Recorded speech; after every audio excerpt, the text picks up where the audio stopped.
Ġuvni ta' 19 sena minn Birżebbuġa ngħata sentenza ta' sentejn ħabs sospiżi għal 3 snin. Dan wara li Kurt Aquilina wieġeb ħati tal-akkużi li seraq flus kontanti mingħand ommu. Il-ġuvni sabet madwar 54,000 euro nieqsa mit-tower tal-kompjuter tagħhom u għalhekk għamlet rapport lill-Pulizija. Aktar tard il-flus instabu f'kaxxa ta' żraben li kienet għand bina. L-omm ħafret l-istess bina r-reati li dan wettaq fejn il-flus li kienu misruqa kienu ritornati kollha lila. Ispjegat kif fil-passat bina għadda minn żmien diffiċli u għalhekk ma xtaqitx li tkompli tarqu billi titfgħu il-ħabs.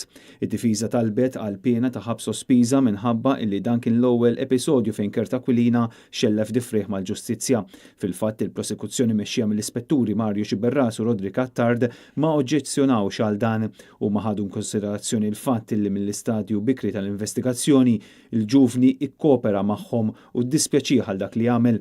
Il-qorti preseduta mill-Maġistrat Charmaine Galea ħadet in konsiderazzjoni dan kollu u għalhekk il-qorti tat sentenza minima ta' sentejn ħabs sospiżi għal 3 snin. Il-ġuvni tpoġġa wkoll fuq ordni ta' protezzjoni u l-qorti ordnat lu jħallas lura l-ispejjeż kollha relatati mal-investigazzjoni.